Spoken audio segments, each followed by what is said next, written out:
Sometimes life gives us lemons. Sometimes it gives us lemonade. Other times it gives us something entirely out of left field that makes us say, WTF. But no matter what obstacles come, there is most often a way out on the other side, and we are once again victorious. My name is Dr. Rowe, and you are listening to my podcast about resilience.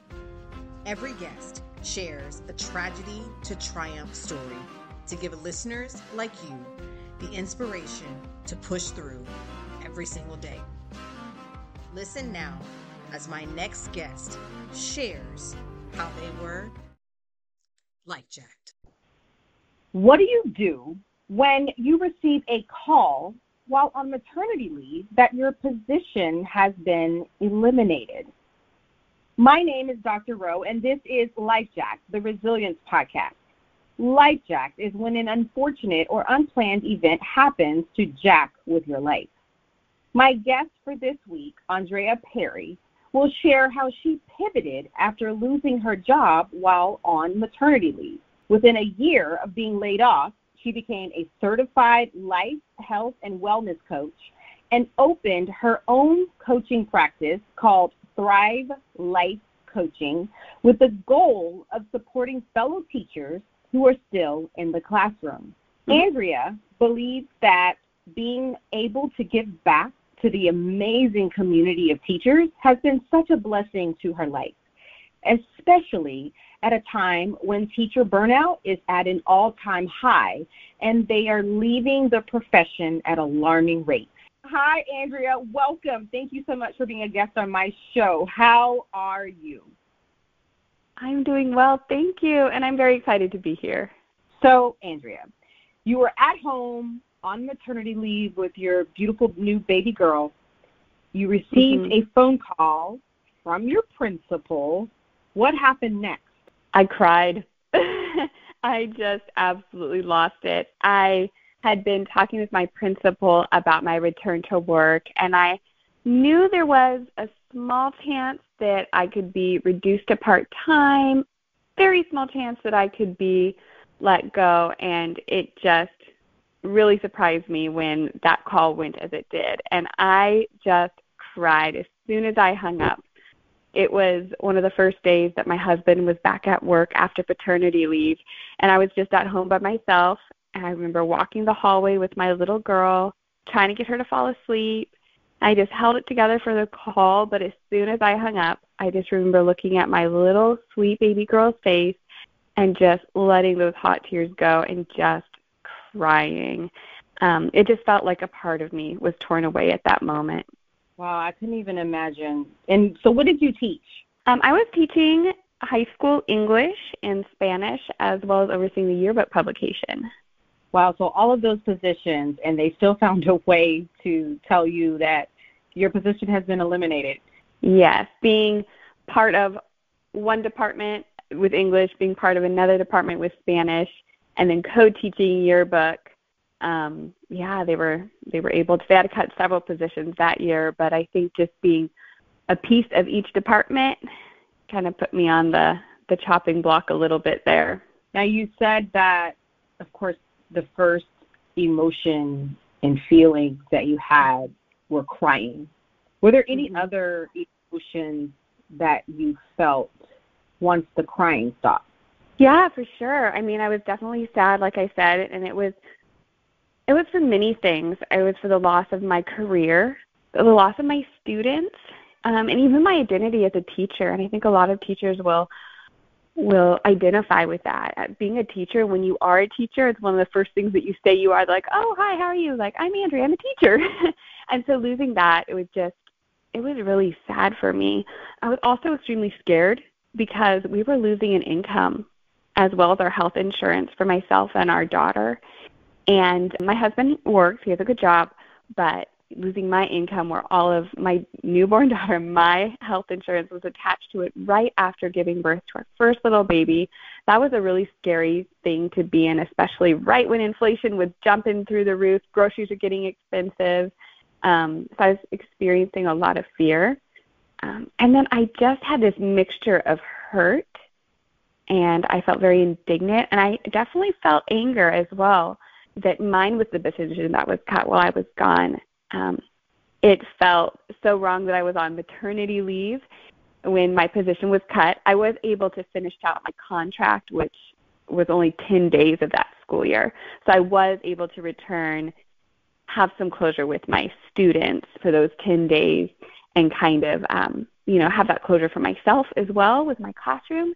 So it wasn't like I did get to finish off those short 10 days of the school year, but I was very angry about how it happened because I knew that there were teachers who were hired after me.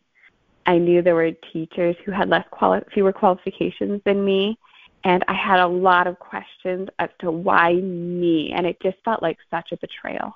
I'm also remembering there was the self-doubt that started creeping in, and I was questioning everything I either did or didn't do. Like it must have been my fault somehow, that I was to blame. I was the weakest link at the school because it didn't make any sense other than that.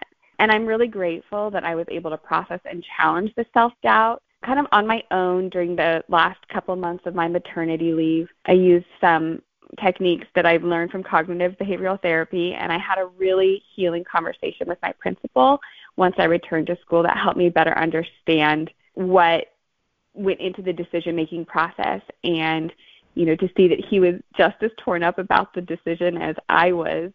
And I'm really grateful for that conversation because it was a huge turning point for me. But yeah, lots of emotions. I could totally imagine. And it's interesting you mentioned betrayal, you felt betrayed, and the self-doubt. It's so interesting how we can experience things like this, like a loss of a job, being laid off, and obviously there was a justified reason for it, but and it's not a decision that we made, but yet we take on the negative thoughts, and then we down talk ourselves, like you said. Yes. I'm not good enough, because it feels like a rejection, right? Yes. Oh my goodness, 100%. The negativity definitely sits in there. And when you're home by yourself, just thinking about it and just stewing in it and not having maybe a healthy way to process was really difficult. Because I also felt like I was letting our family down. Like it was my fault I lost our job, that I was making it more of a hardship on my husband. And I'm really grateful for him because he never put that on me. And he's just so grateful I had an opportunity to recreate our season of life with a new baby. And, I can get into that more later. But, he was always very supportive of that. That was all in my own head. And it was, it's tough to get over for sure. Oftentimes people, when they lose their job, they do feel alone, like you mentioned, or they let the family down. But while you were going through this process, was there anyone who was a part of your support system to kind of help you stay positive? Yeah, definitely. You're absolutely right. It was incredibly lonely for me. Like I mentioned, being on maternity leave, being a brand new mom is already isolating in many ways. And this is actually happening during the Omicron surge of COVID and when RSV numbers just skyrocketed, especially for young children. So we were really limiting visitors around our home because of our new baby. And, my parents, they live about 40 minutes from me, but at the time they were end-of-life caregivers for my grandmother. And so I didn't actually reach out to them to ask for the support that I felt like I needed at that time. And I didn't really have contact with my coworkers, of course. So you're right, it was incredibly lonely, but I'm just so grateful that I had my husband, who's just been my biggest support through this whole journey. He's listened, he's encouraged, and he's believed in me more than I've even believed in myself through many parts of this. And he's just helped with some of that negative self-talk of like, it must be my fault, I feel so bad. And even when I knew it was irrational and I would share it with him, he was just very encouraging and supportive and saying like, I don't feel that way. I just think this is an incredible thing that you get to do and, no pressure. And so he's been a huge support, my biggest supporter for sure. My daughter, she was just this tiny little lump, but she was such a huge motivator to get back on my feet and continue with my calling to reach out and serve others, because I so deeply want to be an example to her of how to get back up when we get pushed down. And the other thing that was been huge for us, for myself, but for us as a family as well, is just having our faith to keep us strong. and allowing our hearts to experience some peace in the midst of a storm like this, where we just felt like we were rocked in so many directions at once. I mean, like, talk about major stressful life changes all happening at once. And that was the main thing that kept all of us really strong with our faith. What made you think, I should start a life coaching business? Yes. So when my position was cut, I wasn't ready to be done with teaching. It felt like I just had so much more to give. And I did consider finding another job in the classroom, and I'm sure that many of you have heard about just the cost of childcare. And then given the low pay of teachers in many areas, it didn't make financial sense for our family for me to go back to work full time, finding another job outside the home like that. And so kind of considering being, well, maybe I'll just be a stay-at-home mom. Can we swing it? But I just wasn't quite ready to give up on a professional life.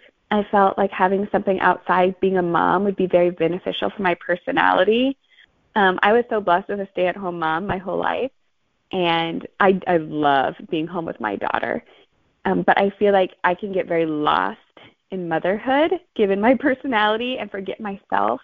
And I want to still be able to have something that's outside of that to kind of keep me whole and balanced and ready to come back and give more to my daughter.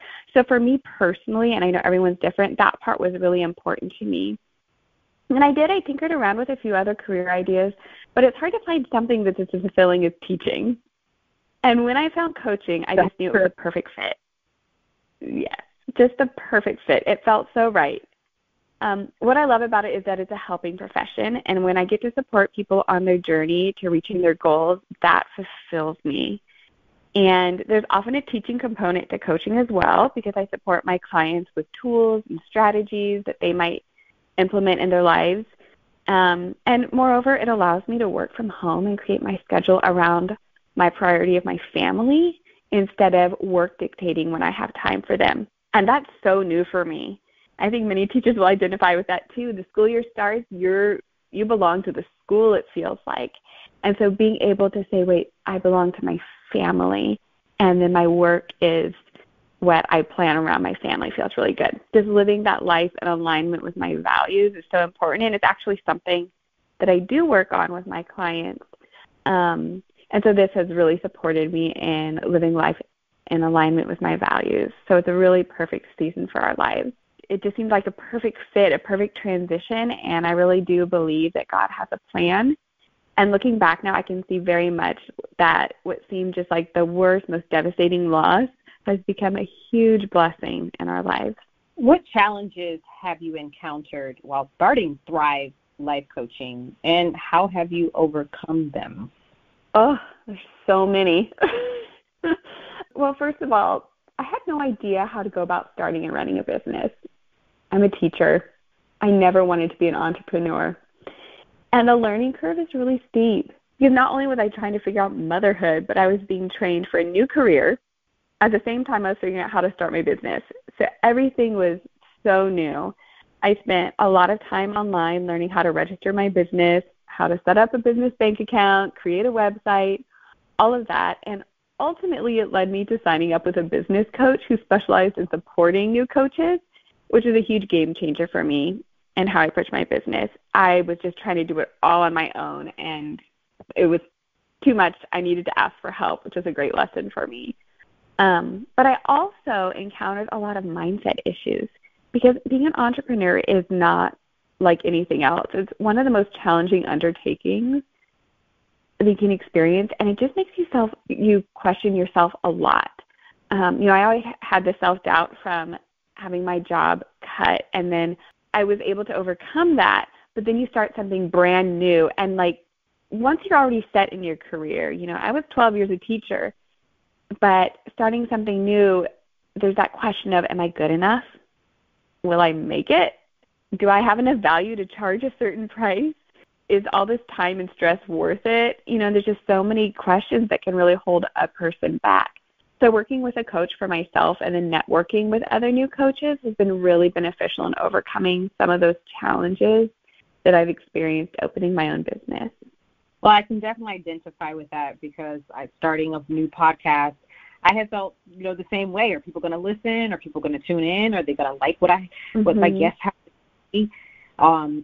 Is it going to sound interesting to them? Are they going to like the different topics? So I understand. It's like, exactly. We're both from education. Yeah. We can talk about topics, right? And we do it because we go by the curriculum that's set in front of us, that's already created. That's Jake, right?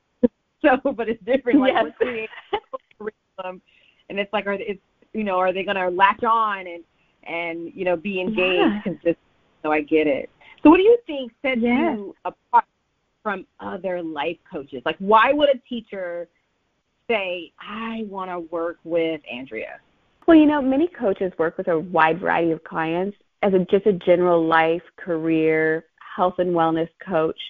However, because of my time in the classroom, including teaching through the COVID pandemic, I can really connect directly with teachers that are experiencing it, since I've lived it too, and that allows me to support teachers in a really unique way that a typical coach can't even begin to understand.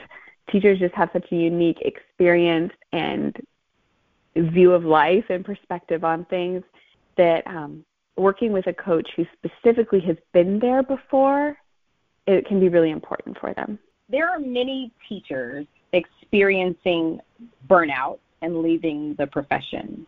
What do you think has attributed to this issue? That's a great question. And that's one that I think educational leaders are asking at all levels, right? Just trying to stem the flow of teachers leaving the profession. And so I think it's really multifaceted. In my experience and in my research, it seems what it comes down to, so many things, but ever-increasing and overwhelming workload. It just doesn't seem to stop. Pay that doesn't match the amount of the work that they do. And, of course, this is different in different areas, more or less. But micromanagement, teachers not feeling like they're treated as the professionals that they are. Some have mentioned that they feel little to no support from administration and or parents. Then, of course, there's the challenges of student behavior management and how that has increased after the pandemic as well. And that just really all leads to this really poor work-life balance, which negatively impacts overall well-being. And at some point, they ask themselves, how much more can I give and sacrifice? And so they're starting to leave. It would be great if it was one quick, easy fix, but it's so multifaceted. And it's not that all of these are true for any one teacher, but I think a lot of teachers can identify with at least one, if not multiple, of these reasons. It's so interesting because the teaching profession or education, it has changed so much. It used to be you sure that you could go back to your elementary school and see your elementary teacher if you went away to college, or like you just knew you could go back to the school and there. And it's interesting recently, so I have 2 teenagers, and then I have a 6-year-old who is now at the elementary school where the teenagers attended. And there's hardly any teachers there. Wow. Yeah. Like there's no, I know Miss So-and-so is going to be there. And my kids have asked, is Miss So-and-so there? And there's nope. And of course, I don't know the reason these teachers have left the campus. Sure. Of course, there could be promotion or they moved or whatever it may be. But I just find that so interesting as you were talking about, the different reasons that you think teachers are leaving the profession and where the burnout comes from. When you're working with your clients, what is one tip that you seem to commonly share to help them through while you're coaching? Yeah, that's a great question too. It's really hard to narrow it down to just one, thinking about all the different issues and things that come up during a coaching session. I think I would choose one on self-care. And before teachers shut down hearing that word, I have a whole spiel on true self-care, and especially what that is and isn't, because teachers can feel a lot of guilt or shame around this topic. Teachers are often told, like, you can't pour from an empty cup. You just need to take care of yourself. And that is great, but when they're, constantly overwhelmed with more and more to do, it feels like something that's their fault. They're not set up to take care of themselves well. They don't have the time to do it. and that's a challenge. And then they also, teachers, we're pretty selfless beings. So when we hear self-care, we think, no, everyone else first. So anyways, I could go on a whole rant on what true self-care is, but one of the things that I really focus on with my clients is self-care. It's about feeling whole, not about filling holes. And I'll say that again because I just think it's so important. Self-care is about feeling whole, not about filling holes. And I learned this in a coaching group I'm part of, and I love it because a whole person is a physical, mental, emotional, and spiritual being.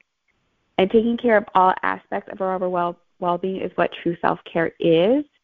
And it's not just filling the holes where we feel we're lacking with self-indulgent quick fixes that feel great in the short term, but in the long run really don't help. And so if we think about us needing to feel whole and not about filling holes, it takes that checklist, got to do it thing off of our mental load, and it's a bigger picture way of looking at it. In your opinion, what are the best ways to build resilience? I'm so glad you asked, because I actually created a workbook on the 10 ways to become more resilient, and it's a digital download, and I'd love to offer it to your listeners as a free gift. You can access it at a bit.ly link, so bit.ly/10 steps to resilience. So 10 is their numerals, 10 steps to resilience. And it'll be on the show's website as well. But one of the top ways that I share in this to become more resilient is to see challenges as opportunities for growth or positive change. Because this reframes the situation with a more optimistic and encouraging mindset. Like, for example, when our life gets jacked, it's easy to see all the negatives and all the roadblocks. So being able to see your challenge as an opportunity for growth or a positive change is just a huge step in overcoming the setback and creating the life that you want. For example, when my job was cut, it definitely felt like a setback. It was a roadblock, and I just was dwelling on those negatives. But then all of a sudden thinking, wait, this is a new opportunity. Yes, I do have a new baby girl. We did lose our insurance. What are we going to do moving forward? But hey, guess what? I have this chance ahead of me to recreate my life in this season of life, to be able to be home with my daughter, which I absolutely love. And when I started looking at it that way as an opportunity for positive change, it just made it much more hopeful and exciting and felt more like a blessing. So it was huge for me. And so I share a lot more of different ways to build resilience in that workbook, including some guided journaling pages that can really help each person navigate their own journey to a more resilient life as well. Well, Andrea, thank you so much for that gift, that special gift to my listeners. Yes, listeners, you will be able to grab that link if you visit my website, which is www.lifejackspodcast.com, or you can go to www.renikaljacobs.com. And you can go to the Life Jack podcast page and look for Andrea Perry's episode, and the link will be there that you can snag the free gift that she was so gracious to share. Andrea, thank you so much for your time. I really appreciate you. Can you take the time to let everyone know how they can contact you if they are in need of some life coaching tips and support? Yeah, thank you. It's just been an absolute pleasure sharing my story with you today and with your listeners. I really hope that it brings some encouragement and inspiration. And yeah, if people would like to reach out to me, my website is www.thrivewithandreaperry.com. They can also email me directly, and it's andrea@thrivewithandreaperry.com. Well, awesome. Andrea, I wish you nothing but blessings and abundance for your coaching business and for your family. You are definitely resilient. Please take care. Thank you. Hey, are you really loving this podcast, or did you really enjoy this week's episode? Then please subscribe, like, rate, and leave a review. It's very much appreciated. And remember to live, laugh, love, learn, and then repeat. See you in the next episode.